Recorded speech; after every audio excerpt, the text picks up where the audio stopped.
Hello बच्चों, चलिए आज का हमारा प्रश्न है।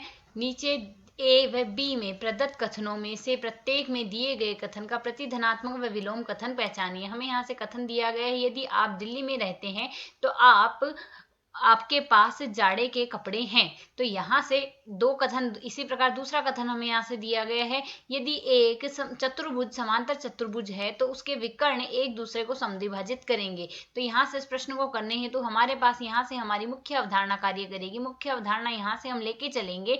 यदि हम यहाँ से प्रतिधनात्मक कथन देखना है और एक हमें क्या देखना है, विलोम कथन। तो प्रतिधनात्मक कथन हमारे पास यहाँ से लिखा जाएगा। प्रतिधनात्मक कथन हमारे पास यहाँ से होता है, यदि Q नहीं तो P नहीं। इसी प्रकार यदि हम यहाँ से विलोम कथन देखें तो विलोम कथन हमारे पास यहाँ से आएगा, यदि Q तो P।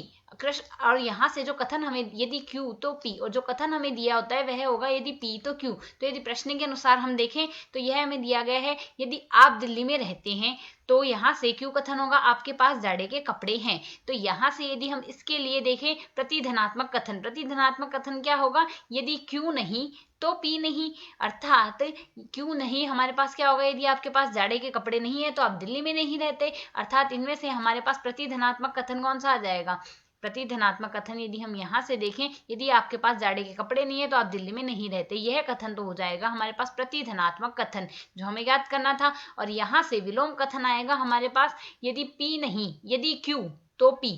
अर्थात यदि आपके पास जाड़े के कपड़े हैं तो आप दिल्ली में रहते हैं। यह हो गया हमारे पास यहाँ से इसका विलोम कथन।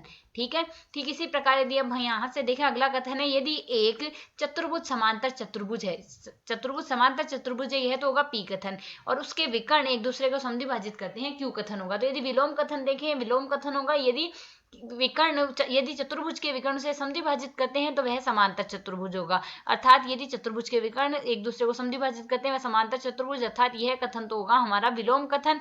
और इसी प्रकार यहाँ से Q प्रतिधनात्मक कथन होगा, यदि Q नहीं तो P नहीं। अर्थात यदि विकर्ण एक दूसरे को समद्विभाजित नहीं करते हैं तो वह एक यहाँ से क्या होगा, समांतर चतुर्भुज नहीं होगा। अर्थात यदि चतुर्भुज के विकर्ण एक दूसरे को समद्विभाजित नहीं करते, समांतर चतुर्भुज नहीं होगा। यह जो कथन आया यह हमारे पास प्रतिधनात्मक कथन आया। हमें यहाँ से यही ज्ञात करना था। शायद समझ आया। धन्यवाद।